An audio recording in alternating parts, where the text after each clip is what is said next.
तो हेलो दोस्तों, कैसे हैं आप? क्या बीजेपी इस बार पश्चिम बंगाल में चुनाव जीत पाएगी और क्या सरकार बना पाएगी? आज सभी के मन में ये बहुत बड़ा सवाल है। पिछले बार 2021 के इलेक्शन में भी ऐसी बहुत जोरों शोरों से बीजेपी की हवा बनाई गई थी, लेकिन एंड में रिजल्ट क्या आया ये हम सबने देखा और ममता बनर्जी ने 200 के ऊपर सीट जीतते हुए आराम से सरकार बना ली। इस बार भी सेम वैसे ही माहौल है। बीजेपी की जोरों शोरों से सोशल मीडिया और नेशनल मीडिया में हवा है। सो 23 अप्रैल और 29 अप्रैल को दो चरणों में पश्चिम बंगाल में चुनाव है और 4 मई को रिजल्ट आने वाला है। सो चलिए देखते हैं इस बार क्या बीजेपी बंगाल में कुछ कमाल कर पाएगी या नहीं। उससे पहले एक बार 2021 के चुनाव नतीजों पे एक बार नजर डाल लेते हैं। तो आइए सबसे पहले समझते हैं कि पश्चिम बंगाल के जो मेन 5 डिविजन्स हैं, यहाँ पे 2021 में इलेक्शन रिजल्ट्स कैसा रहा था। तो इसमें सबसे पहला जो और सबसे बड़ा डिवीजन है वो है प्रेसिडेंसी डिवीजन, जिसमें कोलकाता, हावड़ा, हुगली, नॉर्थ 24 परगना, तो साउथ 24 परगना ये एरियाज आते हैं। इसमें टोटल 127 सीट्स है, जिसमें से टीएमसी ने 111 सीटें जीती थी और बीजेपी यहाँ मात्र 16 सीटें जीतने में कामयाब हुई थी। सो एक तरीके से आप देखेंगे तो ये टीएमसी का स्ट्रॉन्ग होल्ड है और टीएमसी यहाँ पे स्वीप करती है। और सबसे मेन बात है कि कोलकाता डिवीजन में बीजेपी ने एक भी सीट नहीं जीती थी। फिर आता है बुर्दवान डिवीजन, यहाँ पे पूर्व बर्धमान, पश्चिम बर्धमान, पुरुलिया ये एरियाज आते हैं। यहाँ पे 110 सीटें हैं, जिसमें से टीएमसी ने 79 सीट जीती थी और बीजेपी यहाँ पे 31 सीट जीतने में कामयाब हुई थी। फिर आता है जलपाईगुड़ी डिवीजन, यहाँ में दार्जिलिंग, जलपाईगुड़ी, कूच बिहार ये एरियाज आते हैं। यहाँ टोटल 53 सीट्स है, जिसमें से 30 सीट बीजेपी जीती थी। ये एक ही डिवीजन था जहाँ बीजेपी ने टीएमसी से ज़्यादा सीटें जीती थी और टीएमसी यहाँ पे 23 सीट जीतने में कामयाब हुई थी 2021 में। सो ये बीजेपी का एक स्ट्रॉन्ग होल्ड माना जा सकता है। फिर आता है मालदा डिवीजन, इसमें मालदा, मुर्शिदाबाद, नॉर्थ दिनाजपुर, साउथ दिनाजपुर ये एरियाज आते हैं। इसमें टोटल 57 सीटें हैं, जिसमें से 50 सीटें टीएमसी ने जीती थी और बीजेपी मात्र 5 सीटें जीतने में इस एरिया में कामयाब हुई थी। फिर आता है मेदिनीपुर डिवीजन, जिसमें पूर्व मेदिनीपुर, पश्चिम मेदिनीपुर, झारग्राम ये एरियाज आते हैं।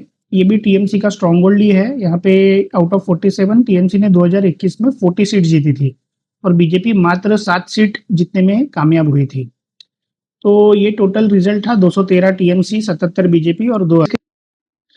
सो 2021 और 2026 के चुनाव में अगर कोई सबसे बड़ा एक डिफरेंस हम लोग कहे तो वो है एसआईआर, जो रिसेंटली बंगाल में कंक्लूड हुआ है। तो आइए एक बार नज़र डालते हैं एसआईआर का जो डेटा आया है वो इन 5 डिविजन्स जिनके बारे में हमने अभी बात की, इन डिविजन्स पे एसआईआर का क्या असर हुआ है, एक बार उस पर नज़र डाल लेते हैं। So recently concluded special intensive revision में वेस्ट बंगाल वोटर्स लिस्ट में से 90.83 लाख वोटर्स डिलीट हुए हैं। इसका सबसे बड़ा चंक प्रेसिडेंसी डिवीजन में कम हुआ है, जहां पे 37.18 लाख वोटर्स के नाम कम हुए हैं। That amounts to 40.9% of the total deletion. उसके बाद आता है मालदा डिवीजन, जहाँ पे 16.48 लाख वोट डिलीट हुए हैं। That amounts to 18.1% of the total division. उसके बाद हुआ है बुर्दवान में, जहाँ 8.59 लाख वोट्स कम हुए हैं। जलपाईगुड़ी में 7 लाख वोट कम हुए हैं। मेदिनीपुर में 6.4 लाख वोट कम हुए हैं और नादिया में 3.8 लाख वोट्स कम हुए हैं।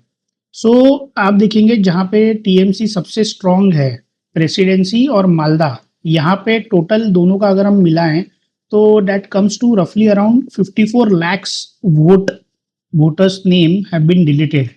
और सिंस ये टीएमसी का स्ट्रॉन्ग होल्ड है और यहाँ से 54 लाख वोट कम हुए हैं, इसीलिए बीजेपी की होप्स हाई हैं। सो जैसा कि हमने देखा कि 2021 में प्रेसिडेंसी डिवीजन में बीजेपी का सूफड़ा साफ हो गया था और एसआईआर के डेटा में जैसा हमने अभी देखा कि करीबन 45 लाख से ज़्यादा वोट प्रेसिडेंसी डिवीज़न से कम हुए हैं। तो रफली 125 सीटें इस डिवीज़न में आती है और अगर हम हिसाब लगाएं तो लगभग 38 से 40 हज़ार वोट पर कॉन्स्टिट्यूएंसी एवरेज में इस एरिया में कट हुए हैं एसआईआर के दौरान। तो अभी हम जब देख रहे हैं कि बीजेपी के होप्स बहुत हाई हैं, तो उसमें कुछ फैक्टर्स है जिस पे हमें नज़र डालना बहुत ज़रूरी है। सबसे पहला एसआईआर कि जो डिवीज़न में बीजेपी सबसे कमज़ोर थी, उसी डिवीज़न में सबसे ज़्यादा एसआईआर में वोट कटौती हुई है।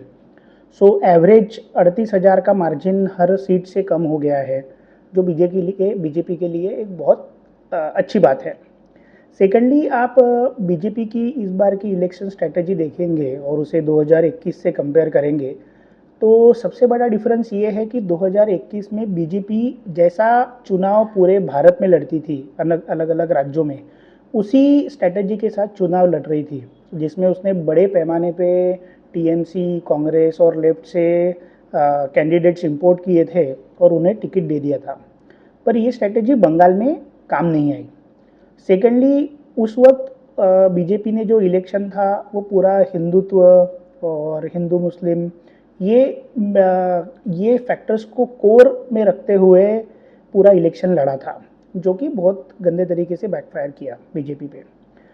अब कमिंग टू 2026, जो सबसे बड़ा डिफरेंस इस मामले में हमें दिखता है कि बीजेपी ने इस बार किसी भी इंपोर्ट किए हुए कैंडिडेट को, यानी जो इलेक्शन के पहले बीजेपी में इंपोर्ट हुए हैं, ऐसे किसी कैंडिडेट को टिकट दिया नहीं है। तो आइदर उन्होंने जो उनके साथ 5 साल पार्टी में टिके हुए लोग हैं वो, या जो उनके basic grass root level workers है, उन्हीं को टिकट दिया है। ये एक बहुत बड़ा फ़र्क है। और सेकेंडली, बीजेपी पूरा इलेक्शन, बंगाल इलेक्शन, ये लोकल मुद्दों पे और बंगाली अस्मिता और बंगाली लोगों के जो मुद्दे हैं उसी पे फाइट करने की कोशिश कर रही है। कोई hyper high tense, we should call it high tense campaign वो कर नहीं रही है और लोकल मुद्दों पे ज़्यादा फोकस कर रही है। सेकेंडली, अगर आप पूरा बंगाल का इतिहास उठा के देख ले तो 3 बार बंगाल में सत्ता परिवर्तन हुआ है। पहली बार हुआ था 1977 में, जब कांग्रेस के लंबे शासनकाल को लेफ्ट ने उखाड़ फेंका था। फिर 2011 में एक और परिवर्तन हुआ, जब लेफ्ट के 30 सालों के शासन को जनता ने उखाड़ फेंका और ममता बनर्जी सत्ता में आई। सो आप अगर बंगाल का इतिहास देखें तो कभी भी लोगों ने जब सत्ता परिवर्तन किया है तो वो किसी पार्टी को चुन के लाने के लिए नहीं किया है। उन्होंने हमेशा जो सत्ता में बैठे हुए लोग हैं उन्हें सत्ता से बाहर करने के लिए वोट किया है और वही परिवर्तन का वोट हमेशा बंगाल में काम आया है। तो अगर हम अभी का इलेक्शन देखें तो ये इलेक्शन जनता बीजेपी को सरकार में लाने के लिए या बीजेपी की सत्ता लाने के लिए जनता वोट नहीं कर रही है।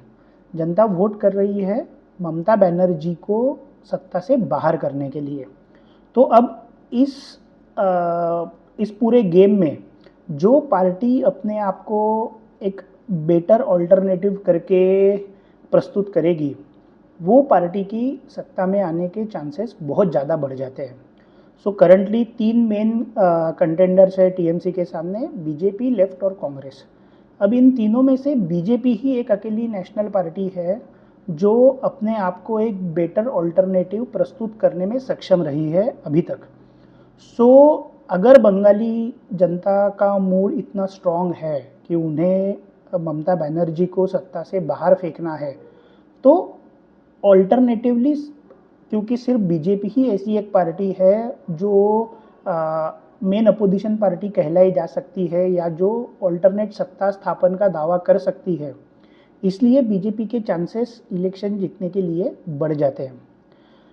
एक और इम्पॉर्टेंट फैक्टर है जो हमने अभी देखा कि प्रेसिडेंसी इलाके में जो 125 सीटें हैं, अगर बीजेपी को अपनी सत्ता बंगाल में लानी है तो प्रेसिडेंसी इलाके से बीजेपी को कम से कम 35 से 40 सीटें जीतना अनिवार्य है।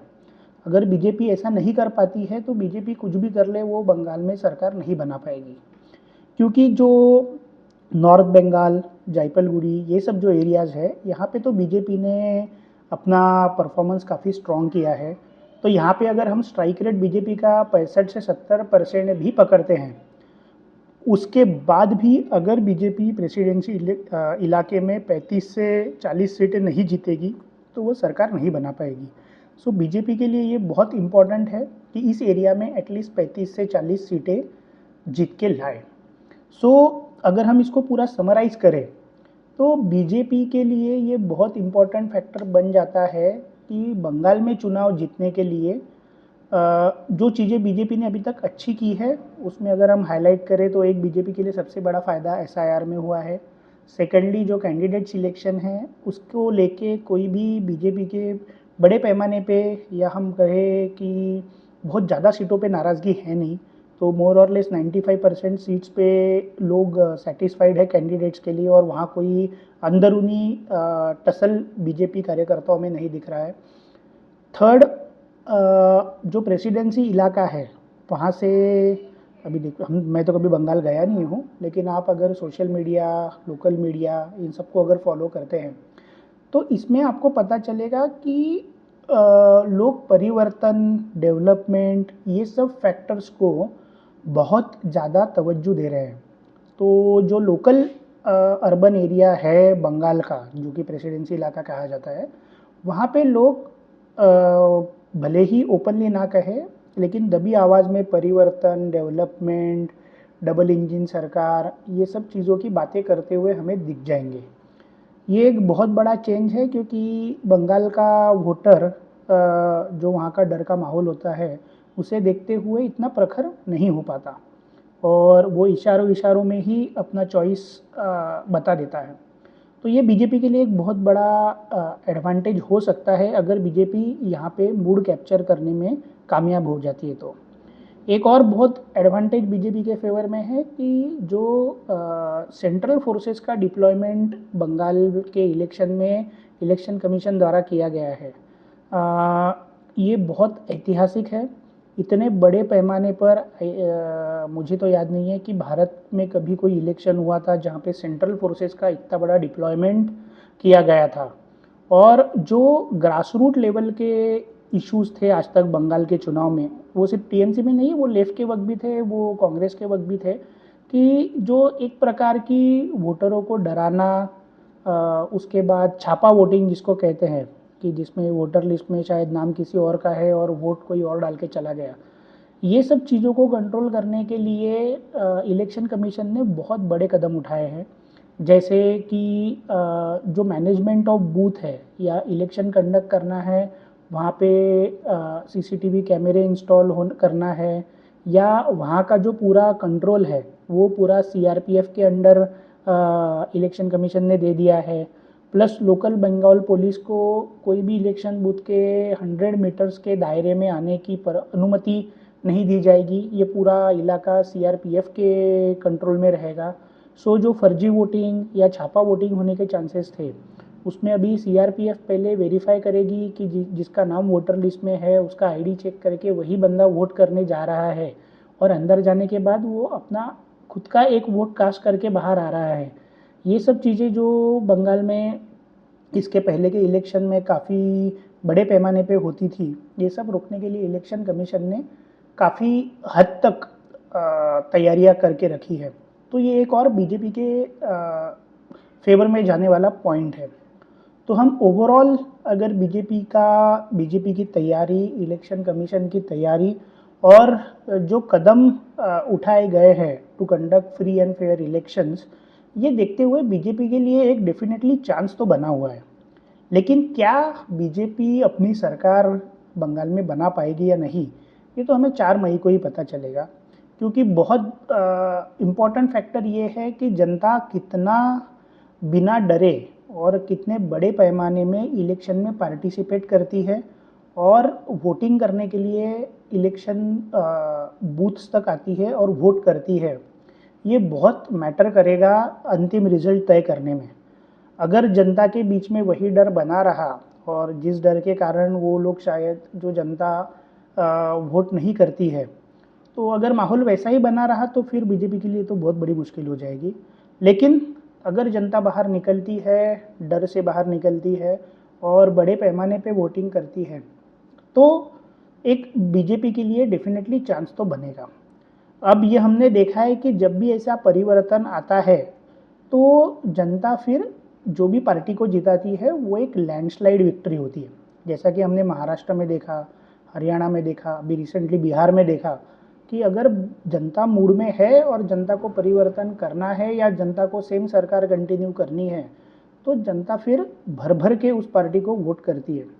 अगर ऐसा होता है तो यकीन मानिए बीजेपी के चांसेस, बीजेपी मेरे हिसाब से पूरे बंगाल के इलेक्शन में सिर्फ 205 सीटों पे चुनाव लड़ रही है, क्योंकि करीबन 75 सीटें डेमोग्राफी वाइज ऐसी है कि जहाँ पे बीजेपी कितना भी जोर लगा ले वो कभी चुन के नहीं आने वाली, एटलीस्ट करंट सिनारियो पे तो भी। मे बी आगे जाके सिनारियो चेंज होगा तो बात अलग है। तो बीजेपी के लिए टेक्निकली फाइट सिर्फ 205 सीटों पे है, और अगर बीजेपी अपना पूरा दम लगा के काम करती है और स्पेशली प्रेसिडेंसी इलाके में अगर अच्छा परफॉर्म करती है सो बीजेपी का स्ट्राइक रेट 70% के आसपास आराम से चला जाएगा, विच अमाउंट्स टू 150 टू 160 सीट्स रफली अप्रोक्सीमेटली।